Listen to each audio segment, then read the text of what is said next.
Now we come to Tuesday's lesson, and here we have the story of the Syro-Phoenician woman. It's a story that is, told from two very different perspectives, which reminds us that we treat people, based on how we see them. The sad reality is, all too often we judge people, before we get to know them.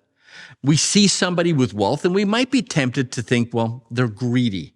Or we see somebody who's poor and we might be tempted to think, they're lazy.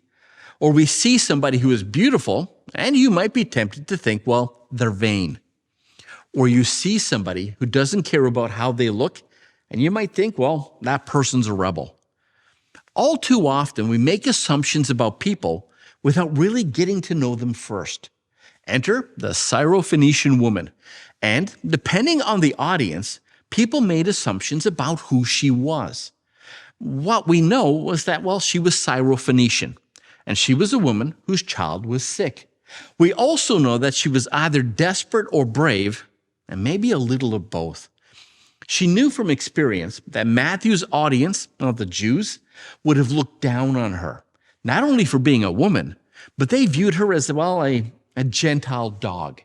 And how dare this Gentile dog approach a man, especially a rabbi, such as Jesus? So let me ask you, how likely are you to ask somebody for help if they judge you or look down on you? Would you turn to people who thought that they were better than you? Would you ask them for help? The truth is, we don't turn to people for help if we know they don't like us. So then why did this woman turn to Jesus for help? Because Jesus spent the first part of his ministry proving that he loved everybody. Before Jesus taught a lesson or preached a sermon or asked people to follow him, before any of that, Jesus spent his ministry proving first that everybody mattered to him.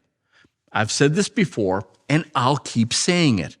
People don't care what you know until they know how much you care. If we're going to win people to Christ, if we're going to shift hearts of people towards Jesus, then the only way we're going to do it is through loving relationships. In other words, whatever evangelistic strategy you come up with, it will fail without first developing a relationship with the people you are trying to reach. Love God, love people, serve the world. That's how we win people to Jesus, and we want to invite you to do the same. Well, that was our nugget for today. Have a look at your lesson. We'll see you tomorrow.